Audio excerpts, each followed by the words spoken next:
지난번 문재인 대통령께서 2018년 무술년 신년 기자회견에서 일자리는 우리 경제의 근간이자 개개인의 삶의 기반임을 강조해주고 대통령의 국정 기조가 일자리 창출로 전환된 모습을 보여주고 있음을 알고 있습니다.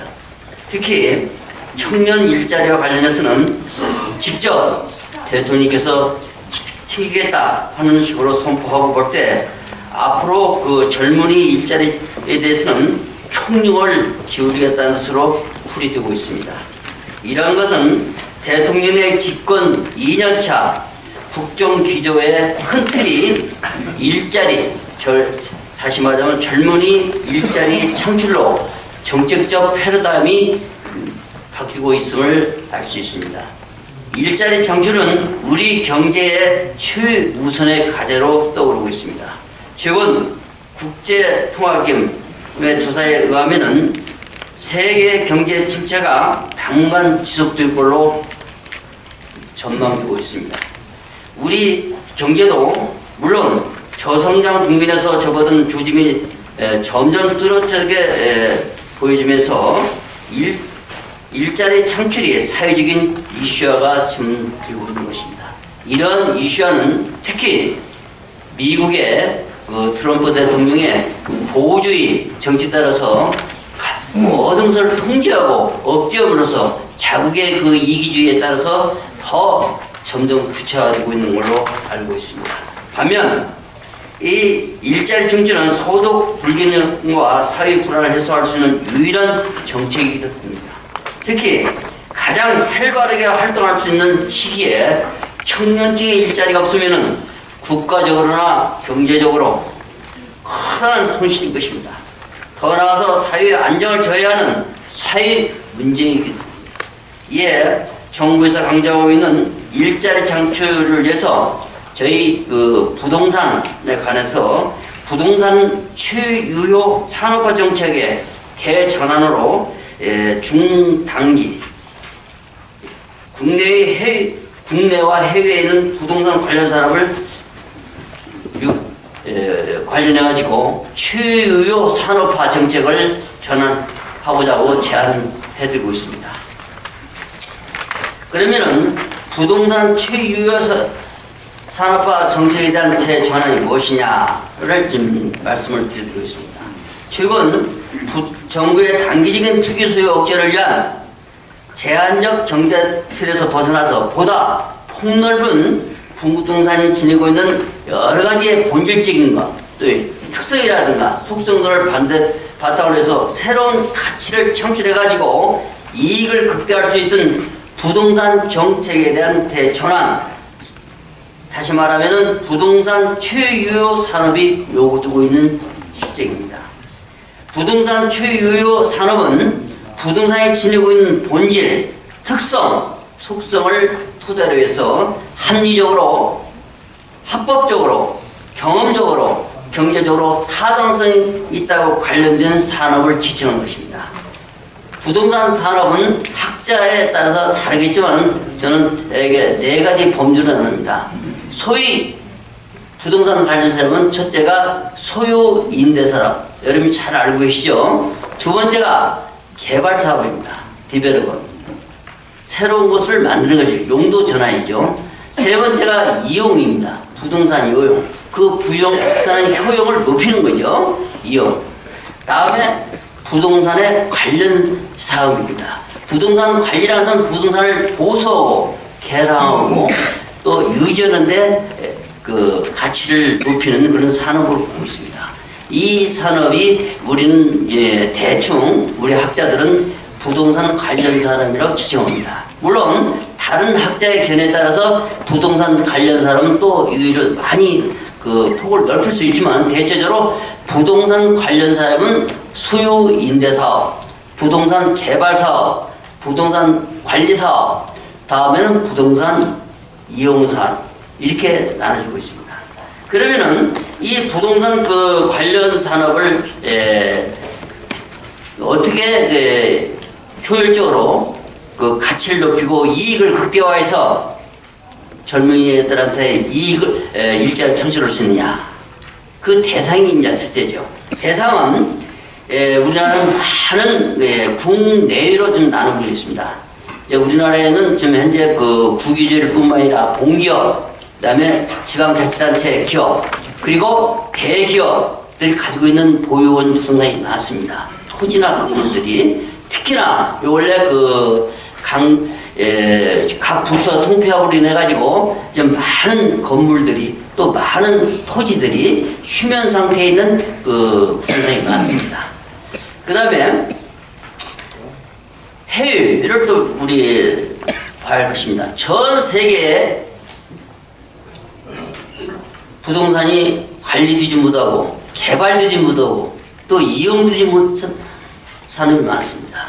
자, 이를 위해서 우리가 이 대상을 해가지고 이 부동산 관련 산업을 최유효 가장 효율적으로 관리할 수 있고 효율적으로 이용할 수 있고 효율적으로 소유 임대할 수 있도록 효율적으로 개발할 수 있는 이런 산업으로 변증이 돼야 한다. 이렇게 말씀드립니다.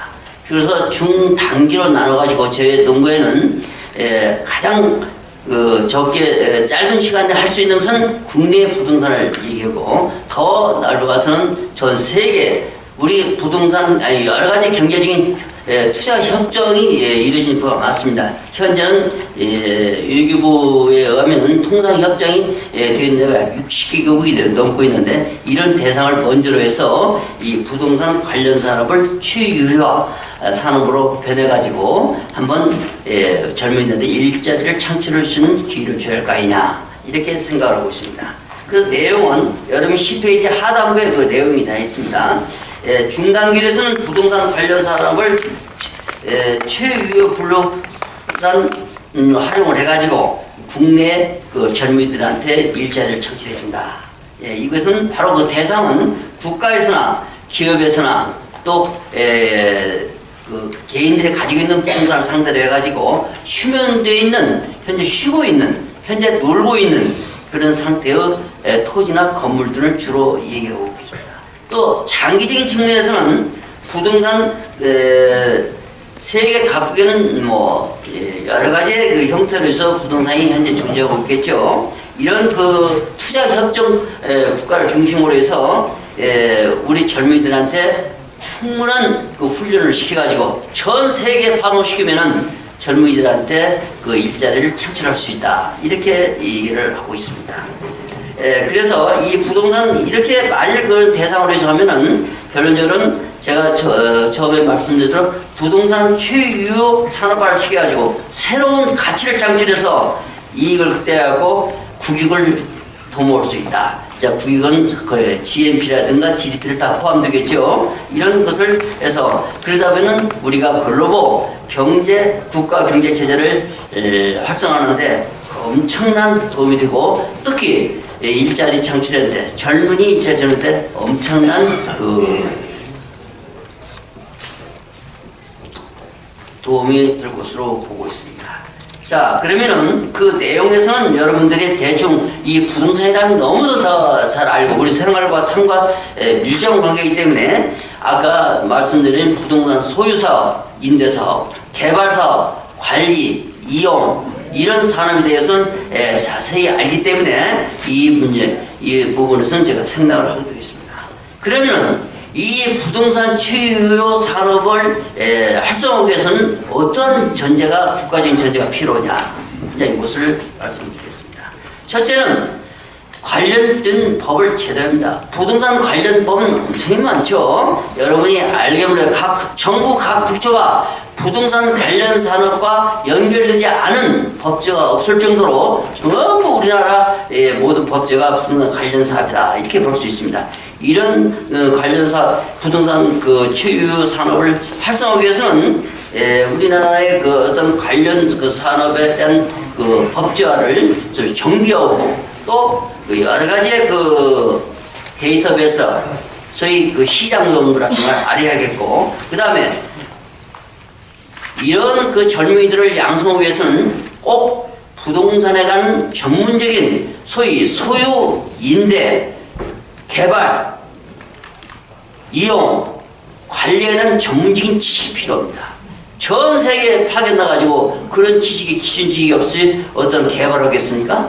여러분들 용도잖아. 지금도 우리는 개발서를 무척 많이 들지만 어떤 것이 개발이고 어떤 것이 이용인지 어떤 것이 관리인지 그 개인자에서도 애매할 때가 많아요. 이런 것을 전문적인 지식을 갖출 수 있도록 국가적인 제도가 필요하다. 이렇게 말씀을 드리고 싶습니다. 그래서 마지막으로 제가 말씀드린 것은 이 부동산 관련 산업을 육성하기 위해서는 반드시 부동산에 관련 산업 육성에 대한 정부 차원에 대한 교육기관이 필요합니다. 자, 해외에 파송을 하면은 전 세계를 상대로 해서 젊은이들이 파송되는데 외교통상부가 따로 있고 국내에서는 건설부가 따로 있고 또 여러 가지의 그 부처가 다릅니다. 이런 것은 통합을 해가지고 이런 산업을 육성할 수 있도록 부동산에 관한 모든 지식을 젊은이들이 사전에 충분히 파악하고 또 고도화된 기술과 지적인 능력을 소유합니다. 예를 들어서 어떤 그 분석 능력이라든가 기획 능력이라든가 협상 능력이라든가 대단히 중요하죠. 그 나라의 부동산의 문화를 모르고는 그 나라의 부동산 활동할 수가 없습니다. 여러분이 우리 국내에서도 제주도의 어떤 그 지역에 대한 부동산 문화를 모르고 서울에 있는 젊은이가 제주도에 가서 개발한다. 거의 실패작입니다. 이와 마찬가지로 전 세계에 나가서 파송하기 위한 그 젊은이들을 그 세계 각종의 각국 나라의 부동산 문화가 다릅니다. 법도 다르고 체제도 다르고 그날의 전통과 한계가 다릅니다. 이런 것을 교육할 수 있는 기관이 반드시 설립돼야 한다. 이렇게 되면은 이런 것이 잘 정부 차원에서 일자리 창출을 위한 절대적인 지원과 또 방법이 요구되는 것입니다. 그래서 여러분이 12페이지 가장 마지막 부분에 이 부동산 최유 산업은 국가, 지방자치단체, 공기업 그리고 대기업들이 보유하고 있는 토지 건물 가운데 여러 가지 사정으로 인해서 활용되지 못하고 있는 부동산이 많습니다. 아까 말씀대로 우리나라에 그 휴면 상태의 부동산이 많다는 거죠. 이런 부동산을 어떻게 하면 개발할 수 있고 관리할 수 있고 이용할 수 있는가? 이건 젊은이들이 하지 않으면 안 됩니다. 이런 지식이 필요하죠. 그리고 또 해외에 나가서 이런 부동산들이 엄청 많죠. 제가 이제 그 중국에서 상당 동안 그 교수 생활을 했었는데 거기 보면 일제시대에 만들어진 빌딩이 엄청 많더라고요. 지금도. 특히 대련을 가면은 지금도 그 부동산들이 놀고 있어요. 그 많은 철공장이라든지 세멘트 공장. 여기 부동산 외국에 나가신 분들이 많이 계시니까 이런 상태에 젊은 기술자, 소위 지적인 모든 노하우를 가지고 있는 사람들이 필요한 겁니다. 세계는 부르고 있어요, 이 젊은이들을. 그러려면은 우리는 이런 그 젊은이들을 양성을 해가지고 그 전 세계 또 국내에 파송을 해서 여러 가지의 제도적인 또 법적인 뒷받침을 가지고 우리가 임한다면 젊은이 일자리에 대한 커다란 변화가 있을 겁니다. 네, 감사합니다.